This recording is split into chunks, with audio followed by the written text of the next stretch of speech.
जी बिल्कुल, इस टाइम हम अयूबिया में मौजूद हैं और वीकेंड है और वीकेंड का मज़ा दोबाला करने के लिए यहाँ पर सयाहों की एक बड़ी तादाद मौजूद है।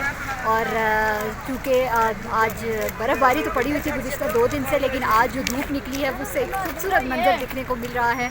सूरज की जो शुआएँ हैं वो बर्फ़ पर पड़ती हैं तो एक खूबसूरत सी शाइनिंग आँखों को दिखने को मिलती है। तो आज यहाँ पर हम मौजूद हैं अयूबिया में और यहाँ पे अगर मेरा कैमरा मूव हो तो आप मेरी बैक साइड पे देख सकते हैं कि ट्रैफिक की भी रफ्तार जो है वो बढ़ती चली जा रही है, क्योंकि चूँकि वीकेंड है तो वीकेंड पर सयाहों की एक बड़ी तादाद ने यहाँ का रुख किया है। और इसके अलावा जो बर्फ़ की अगर बात करूँ तो बर्फ़ भी यहाँ पर पड़ी हुई है। आज नहीं स्नो हुई, लेकिन जो गुज़िश्ता 2 दिन में स्नो हुई है उससे काफ़ी जो है वो यहाँ पर जो दर्जा हरारत है, जो टेम्परेचर है वो भी नुक्ता इंजमात से जो है वो तकरीबन गिर चुका है। सर्दी काफ़ी ज़्यादा हो चुकी है और सयाह भी आ रहे हैं और इस खूबसूरत मनाज़र से लुत्फ़अंदोज़ होने के लिए। इसके अलावा जो दरख्त हैं उनके ऊपर भी बर्फ़ पड़ी हुई है, तो एक कम्बिनेशन ग्रीन और वाइट का बड़ा खूबसूरत सा दिखने को मिल रहा है। और जूँ जूँ हल्की हल्की ठंडी ठंडी हवाएँ चलती हैं तो एक फुबार की सूरत में वो बर्फ़ नीचे गिरती है तो बहुत ज़बरदस्त एक व्यू मिलता है। इसके अलावा अगर सयाहों की ही बात करूँ तो मेरी दूसरी साइड पे चूँकि यहाँ पे मार्केट भी है तो शॉपिंग भी की जा रही है सयाहों की जानिब से। और इसके अलावा चेयर लिफ्ट भी है और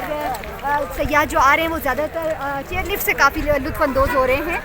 तो जब उनसे बात की गई तो उनका यही कहना था कि थोड़े से ट्रैफिक के तो मसाइल हैं यहाँ पर, लेकिन जो यहाँ पर खूबसूरत मनाज़र दिखने को मिले हैं वो काफ़ी यादगार हैं। जी